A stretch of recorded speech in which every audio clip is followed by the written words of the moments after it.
Hello everyone, देखिए friends, इस video में समझेंगे क्लास 10 का साइंस। और क्लास 10 का साइंस का ये मोस्ट इंपोर्टेंट क्या है, एक मॉडल पेपर है। इसी के आधार पर आपको एग्जाम में मिलेगा और ये है विद्या क्वेश्चन बैंक से लिया गया। देखिए कैसे करेंगे इसको सॉल्व। मॉडल पेपर है और 95 प्लस मार्क्स आप कैसे लेकर सकते हैं एग्जाम में, इसके बारे में जानेंगे। तो चलिए देखिए, लगभग इस क्वेश्चन बैंक से लगभग 95% तो आपसे एग्जाम में मालूम किया जाता है।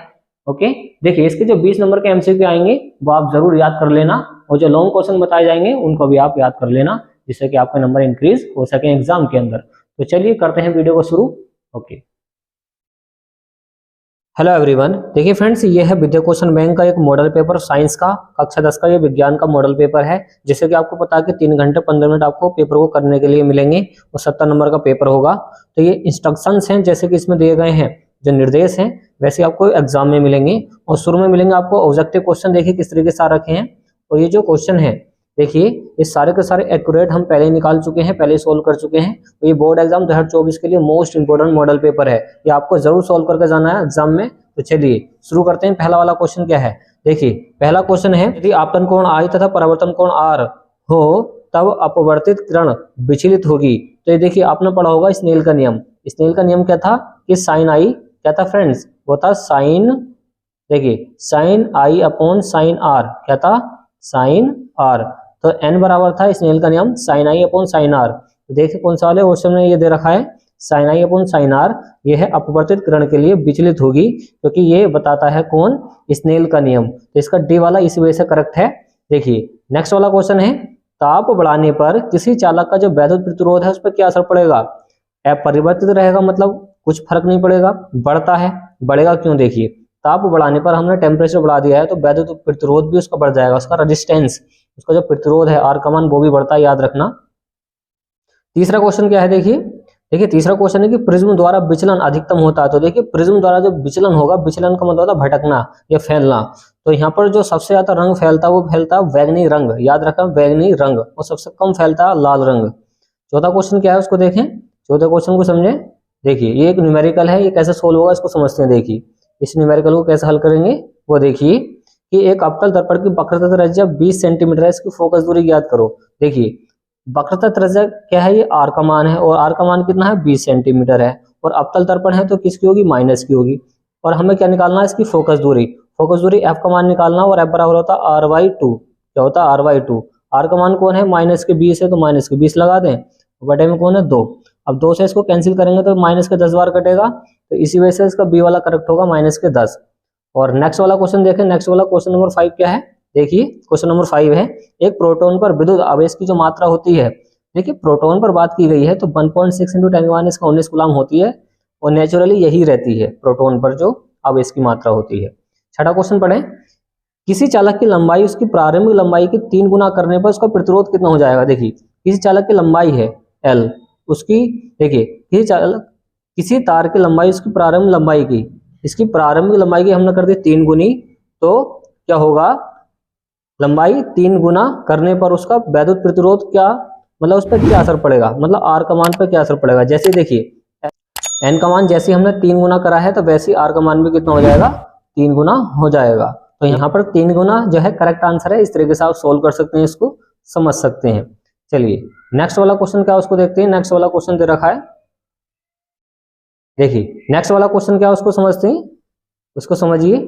देखिए ये भी काफी तरीके से घुमा घुमा के मालूम करता है कि स्वस्थ आंख के लिए दूरस्थ बिंदु होता है। दूरस्थ का मतलब होता है सबसे ज्यादा दूर जो बनता है।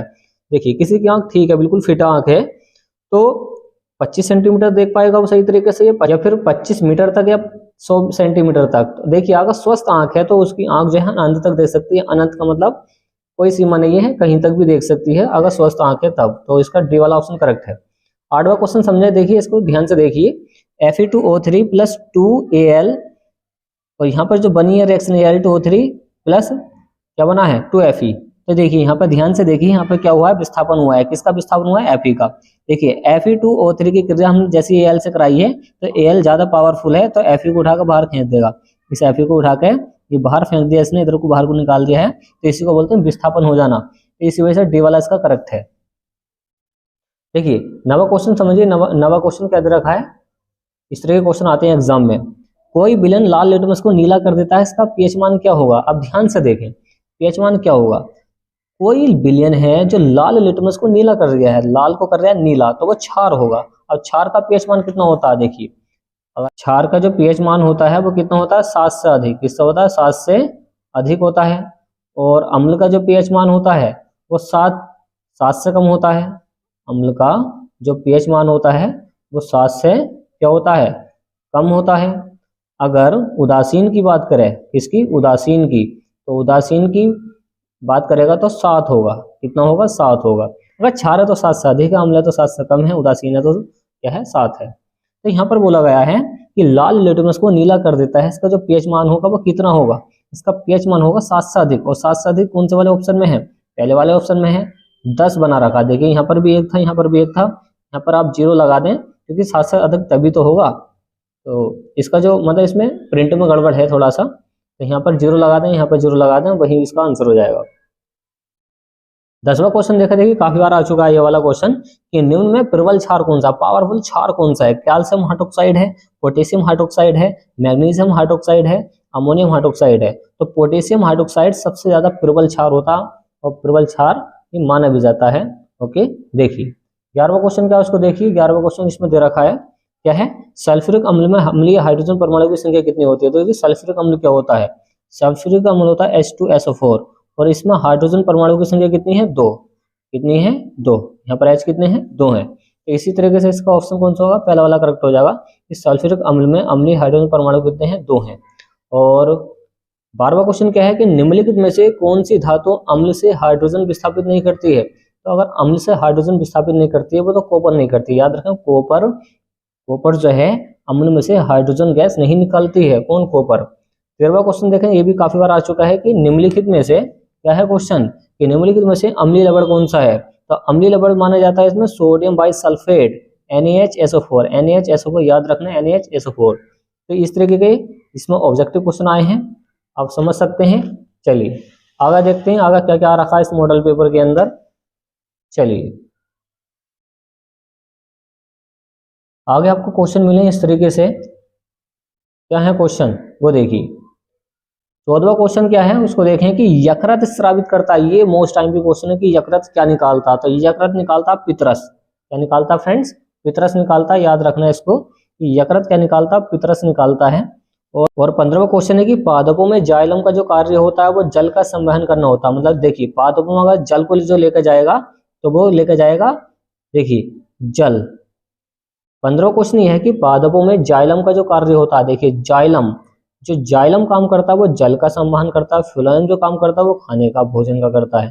तो जाइलम का मतलब जल, याद रखें, इसे मैच कर लें, जाइलम मतलब जल। तो जल का संवहन, संवहन का मतलब होता है जल को प्रत्येक टहनी तक, प्रत्येक पत्ते तक पहुंचाने का जो काम करता है वो जाइलम ऊतक करता है। 16वां क्वेश्चन क्या है कि पराग नली में नर युग्मक की संख्या कितनी होती है। अगर पराग नली में नर युग्मक की बात करेगा तो कितनी होती है, 2 होती है। और 17वां क्वेश्चन क्या है, मनुष्य के प्रत्येक जबड़े में चरणबड़क दंतों की संख्या कितनी होती है। जो चरणबड़क दंत होते हैं, दांत होते हैं, वो कितने होते हैं, याद रखें कितने होते हैं, 6 होते हैं। कितने होते हैं, 6 होते हैं। और 18वां क्वेश्चन क्या है उसको समझे। 18वां क्वेश्चन दे रखा है कि मेरु रज्जु से निकलने वाली मेरु तंत्रिकाओं की संख्या कितनी होती है। तो वो होती है 31 जोड़ी। मेरु रज्जु से निकलने वाली जो मेरु तंत्रिकाओं की संख्या है वो 31 जोड़ी होती है, याद रखना। 19वां क्वेश्चन क्या है उसको समझे। 19वां क्वेश्चन इसमें दे रखा है, देखिए 19वां क्वेश्चन है कि पराग कोश में होते हैं, जो पराग कोश में जो होते हैं वो वर्तिका उग्र होते हैं। क्या होते हैं, वर्तिका होते हैं, याद रखें। 20वां क्वेश्चन है कि F2 पीढ़ी में 3:1 के अनुपात प्राप्त होता है। अगर F2 पीढ़ी है उसमें जो अनुपात प्राप्त होगा 3:1 का, तो किसमें प्राप्त होता है, वो होता है एक संकर क्रॉस में। एक संकर क्रॉस में पहला वाला इसका करेक्ट है। और नेक्स्ट वाला क्वेश्चन देखें, देखिए अब आ रखे हैं इसमें लघु उत्तरीय प्रश्न, इसको सोल्व करते हैं। देखिए फ्रेंड्स सवाल ये है कि 15 सेंटीमीटर, क्या है सवाल कि 15 सेंटीमीटर फोकस दूरी के किसी उत्तल दर्पण से कोई जो बिंब है वो 10 सेंटीमीटर दूरी पर रखा है। प्रतिबिंब की स्थिति मतलब बी का मान निकालना है इसमें। तो 15 सेंटीमीटर फोकस दूरी है और दर्पण कैसा है, उत्तल है। तो उत्तल दर्पण है तो एफ का मान किसका होगा, प्लस का होगा माइनस का होगा। तो यह है प्लस का 15 सेंटीमीटर। और क्या दे रखा है, कोई बिंब है, कोई बिंब मतलब वस्तु है और वस्तु की दूरी क्या है, u, और u का मान क्या लेते हैं हम, माइनस का। क्या लेते हैं फ्रेंड्स, माइनस का। और इसमें पूछा गया कि प्रतिबिंब की स्थिति बता दो, मतलब बी का मान पूछा है, इसका बी का। अब दर्पण का सूत्र लगा दें, 1/f बराबर होता है 1/b प्लस 1/u, 1/u। याद रखें, अगर दर्पण वाला फॉर्मूला है तो प्लस लगाएंगे, लेंस वाला है तो माइनस लगाएंगे। तो 1/f, f का मान कितना 15, तो 15 रख दें यहाँ पे। 1/b, b का मान मुझे चाहिए, ठीक, प्लस 1/u, u का मान कौन है माइनस के 10, तो माइनस के 10 रखें। इधर माइनस का इधर आने के प्लस का हो जाएगा, तो 1/15 इधर है, इधर आने के प्लस का 1/, हो जाएगा 10। इधर कौन बचा 1/b बचा, ध्यान से सुने, इधर माइनस का है, इधर आने का ये प्लस का हो गया। इसको सोल्व कर दें, देखिए एलसीएम कितना आ जाएगा इसका, एलसीएम आ जाएगा 30। तो 15 दूनी 30 2 बार काटा, और 10 या 30 3 बार काटेगा। एक बार सुने, देखिए इसका एलसीएम ले लें, तो एलसीएम एक ऐसी संख्या होती है जो ये भी इसको काट दो, ये वाली भी इसको काट दे। तो हमने 30 ले लिया, क्योंकि 15 भी इसको काट रही है, 10 भी इसको काट रही है, तो 15 दूनी 30 और 10 या 30। इधर कौन है 1/b। अब देखिए ऊपर कितना हो गया 6 हो गया, नीचे कितना हो गया 30 हो गया। देखिए ऊपर कितना हो गया 5 हो गया, तो 5 करें इसको, 5 हो गया ऊपर, 3 और 2 5 होते हैं ना। इधर कौन है 1/b, कट कर दें, 5 का ना 5, 5 छंग 30, तो 1/6 बराबर इधर कौन आ गया 1/b, और b का क्या है मान 6। देखिए अगर ऊपर के मान एक जैसे होते तो सामने वाले इसका आंसर होता, तो b का मान कितना आ गया इसमें 6 सेंटीमीटर, 6 सेंटीमीटर आ गया। तो इस तरीके से इसका सोल्यूशन हो जाएगा। ओके, और नेक्स्ट वाला क्वेश्चन क्या है उसको देखिए। नेक्स्ट वाला क्वेश्चन दे रखा है इसमें कि 1 घंटे में 50 वोल्ट विभवांतर से 96,000 कूलाम आवेश को स्थानांतरित करने में उत्पन्न ऊष्मा ज्ञात कीजिए। तो ऊष्मा बराबर H बराबर होता है BQ, क्या होता है BQ। इसमें B का मान कितना दे रखा है 50 दे रखा है, तो 50 इंटू Q का मान कितना है 96,000, कितना है 96,000 है। अब इसकी मल्टीप्लाई कर दें, देखिए अब यहाँ पे 5 से 6 गुणा करेंगे तो 5 छंग 30 हो गया, 5 छंग 30 हो गया, और 5 नम 45, 45 और 3 48, कितना हो गया 45, 5 नम 45 और 3 48। जीरो है इसमें 1 और कितने 3, 4 जीरो लगा दें, कितने 4 जीरो लगा दें। तो इस तरीके से गुणा कर सकते हैं। ये किसमें आया जूल में, तो इस तरीके से इसको सोल्व कर सकते हैं। जूल के अंदर आ चुका है इसका आंसर। और नेक्स्ट वाला क्वेश्चन क्या है उसको देखते हैं, इसके अंदर क्या दे रखा है और इसमें कैसे कैसे क्वेश्चन आ रखे हैं सोल्व करने के लिए, वो देखिए। देखिए ये बहुत बड़ा डेरिवेशन है, वीडियो काफी लंबा हो जाएगा, तो इस वजह से हम आपको इसको ऐसे बताए दे रहे हैं कि उत्तल दर्पण के लिए हमें सूत्र का निगमन करना 1/f बराबर 1/u प्लस 1/b। देखिए जहाँ पे दर्पण कहते हैं वहाँ पे प्लस का फॉर्मूला होता है, इसका निगमन करना है 6 नंबर के लिए। अगर आपसे ये नहीं आ रहा है तो आप ये वाला कर सकते हैं, यह वाला कि चुंबकीय क्षेत्र में स्थित धारावाही चालक पर लगने वाले बल का सूत्र ज्ञात कीजिए। तो चुंबकीय क्षेत्र में स्थित, तो चुंबकीय क्षेत्र B बराबर होता है, क्या होता है चुंबकीय क्षेत्र में स्थित धारावाही चालक पर लगने वाले बल का सूत्र। तो बल का सूत्र निकालने के लिए F बराबर तुम्हें निकालना है F बराबर IBL sin थीटा। ये वाला सूत्र हमें ज्ञात करना है इस वाले फॉर्मूले में। देखिए इस वाले डेरिवेशन में ये फॉर्मूला निकाल के लेकर आना है।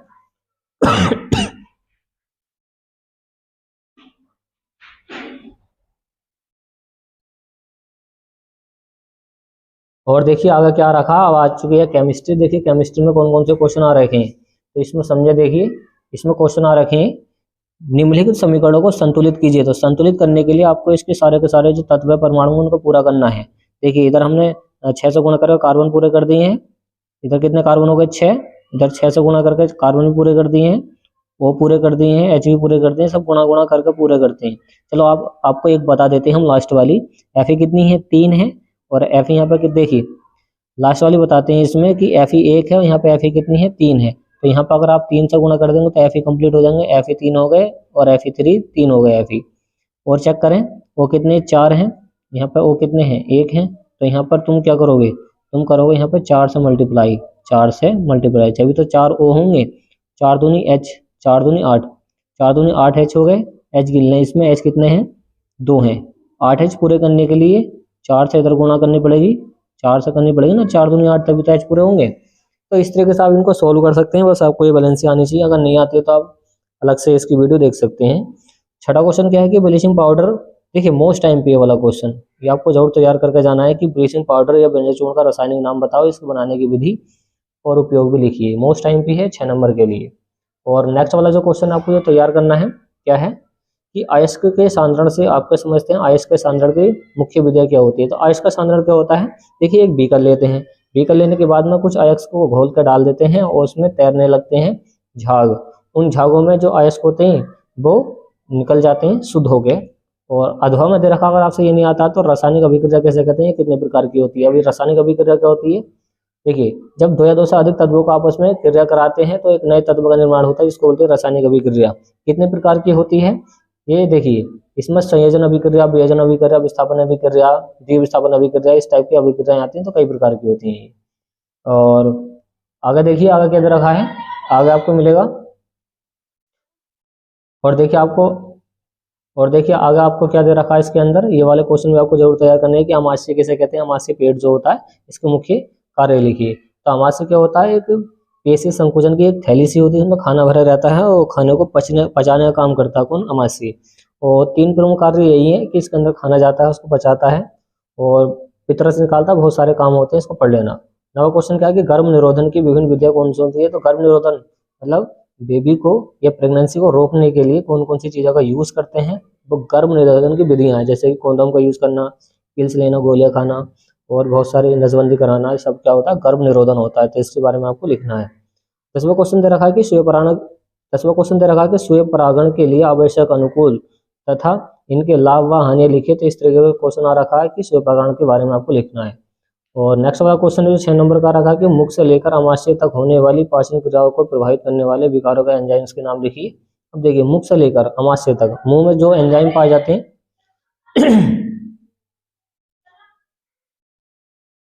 मुंह में जो एंजाइम पाए जाते हैं, जैसे कि टाइलिन एंजाइम हो गया, ट्रिप्सिन हो गया, बहुत सारे एंजाइम, उनके बारे में आपको लिखना है। और आपसे ये नहीं आता तो आप ये लिख सकते हैं यकृत के प्रमुख कार्य कौन कौन से हैं। जो यकृत होता है, लीवर होता है, क्या क्या काम करता है, इसके बारे में आपको लिखना है। ये पूरा मॉडल हमने आपको बता दिया, तो इस तरीके से आ रखा है। तो उम्मीद है फ्रेंड्स आपको ये वीडियो पसंद आएगी। और आपको नेक्स्ट वाला मॉडल पेपर चाहिए तो आप चैनल को सब्सक्राइब कीजिए और मिल जाएगी आपको न्यू वाली वीडियो, जो दूसरे वाला मॉडल पेपर उसमें दिखाया गया होगा। तो चलिए फ्रेंड्स, मिलते हैं नेक्स्ट वाली वीडियो में।